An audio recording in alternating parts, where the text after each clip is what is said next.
Good morning, investors, and welcome to the very first episode of Stock News with Dean.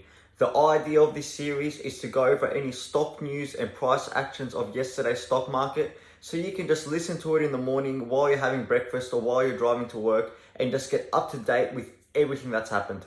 You can expect these videos every Tuesday to Thursday, and I'm aiming to keep them around 7 to 10 minutes long, so they're very concise, straight to the point, and you can just get up to date in a short amount of time. So without wasting any more time, let's get straight into it. On a side note, I'm going to be looking down a lot because I have to read off my notes. Please excuse that. The Dow Jones Industrial Average pushed up above 30,000 for the first time, extending an incredible rally brought on by positive vaccine news. Jim Cramer has said that the stock market is the most speculative he's ever seen, with stocks going up like crazy, but there don't seem to be any profit takers. He also went on to say that he still likes Tesla, and he keeps waiting to see sellers to come, but they just don't come. He went on to mention that the stock action is justified for a technology company, however, it is not justified for an EV manufacturer. EV SPACs are continuing to be a hot topic right now, with the announcement that Arrival will become public. The EV van and bus manufacturer has been rumored to be merging with CIIG, ticker symbol CIIC, and since then the stock has skyrocketed 150%. Just yesterday they went up another 6.76% and are currently up in the post-market. This company have reported $1.2 billion worth of orders on backlog, with the United Parcel Service ordering 10,000 vans with the option to add another 10,000 at a later date. The company is also trying to revolutionize how they make these vehicles through the use of microfactories. These facilities are smaller and easier to set up than the huge factories traditionally used by car manufacturers. Longview Acquisition Corp is another SPAC that has been rising rapidly, going up over 19% for the day, off news that Cathie Wood from ARK Invest has added over 450,000 shares of the stock to her ARKG fund, representing only 0.17% of assets in the fund.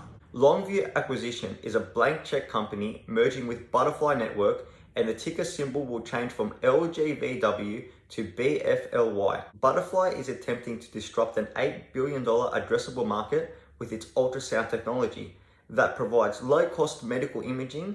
The merger is expected to close first quarter 2021. In other news, be sure to smash that like button and subscribe, and turn on that notification bell to be notified when I release these videos. Okay, back to the real news. Elon Musk has become the world's second richest person, tying with Bill Gates thanks to the incredible run in Tesla stock this year. The company has seen a sharp increase in prices recently, thanks to Biden's US election win. The president-elect is vocal for green energy and renewable energy, which is good news for Tesla and the whole EV sector. Tesla is now trading at over $555 a share, increasing 6.43% yesterday, and the market value crossed the 500 billion mark. Electric charging company ChargePoint, their merger with SBE is up 8.22%. Nikola Motors is also up a nice 17.31%. Lordstown Motors and Workhorse both saw red days of 4.3% and 0.31% respectively. Virgin Galactic has seen an increase in stock price, even though they have rescheduled their space flight due to guidelines from the New Mexico Department of Health as they attempt to disrupt the spread of COVID-19. Here are two stocks to consider buying and one to stay away from, according to JP Morgan's Mark Kolonovic. The first is Vroom, ticker symbol VRM. They are an online retailer in the used car space. In addition to cars, the company also sells spare parts and accessories and offers insurance, car rentals, and funding for purchases. The company IPO'd in June and rose quickly, peaking on September 1st. Since then, the shares have slipped down 22%.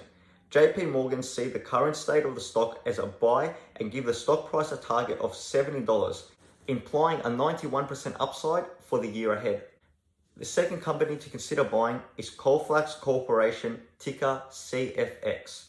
This company produces a range of equipment for welding, medical devices, and air and gas handling markets.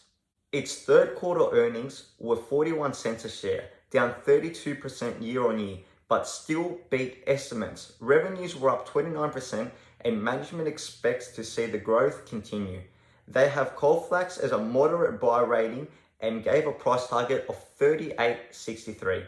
The company to stay away from is Beyond Meat. This company made a lot of waves last year when it raised over $3.8 billion in its IPO. The company offers vegetarian-based meat substitutes and it markets it as more nutritious and better tasting. Shares are up 88% year to date, but declines in restaurant businesses was only partially redeemed by a surge of 40% in grocery shopping. The company announced a partnership with McDonald's, but the partnership was tainted of false rumors that McDonald's were developing their own meat substitute. Although the misconception was corrected, shares have only partially bounced back. JP Morgan claims that the company is facing serious headwinds in the near term, advising caution due to visibly so low and the most recent quarter surprisingly soft.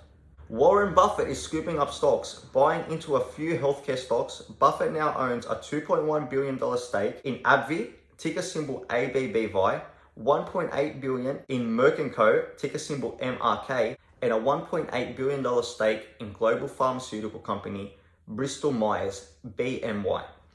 Berkshire confirmed a 2.2% ownership stake in cloud data sharing company Snowflake before its high-profile initial public offering in September. The Snowflake purchase was a surprise to many Buffett followers, given that he has historically shed away from both tech stocks and IPOs. In reality, experts say it's likely Berkshire's portfolio managers Tom Combs and Ted Wilshire were responsible for Snowflake rather than Buffett. Buffett may not have picked Snowflake personally, but he did hire Combs and Wilshire, making Snowflake a second-degree Buffett stock. Berkshire holds 6.1 million shares of Snowflake, worth around $1.6 billion.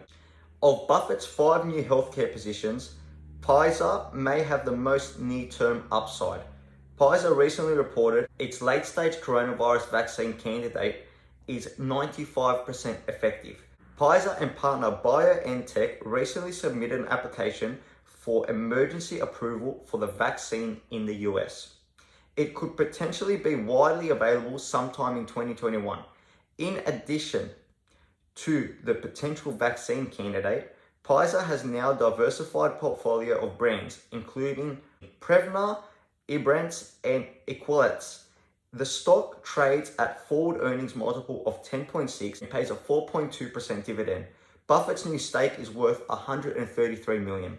While electric stocks have been all the rage in 2020, Buffett has opted to stay away from high-flying growth stocks like Tesla, NIO, and Workhorse, and stick with the under-the-radar value stock. General Motors, unlike other EV stocks with bloated valuations and massive cash burn, General Motors trades with a forward earnings multiple of just 7.2 and reported $4 billion in net income in the third quarter. GM's profitable legacy business is helping a $27 billion investment in EV production. Berkshire holds 80 million shares of GM stock worth $3.4 billion. That wraps up this episode of Stock News with Dean. Please note I am not a financial advisor and this video was for entertainment purposes only. Be sure to smash that like button, subscribe and turn on the notification bell, and let me know in the comments if you appreciate these morning news updates. Check out my latest video on the new EV SPAC merger, Arrival. There's some pretty interesting stuff that we speak about and we even come up with a long-term price target, and I think you'd really like to hear about it. See you tomorrow morning for the next episode of Stock News with Dean. Have a lovely day and good luck with your investing. Till then, see you next time.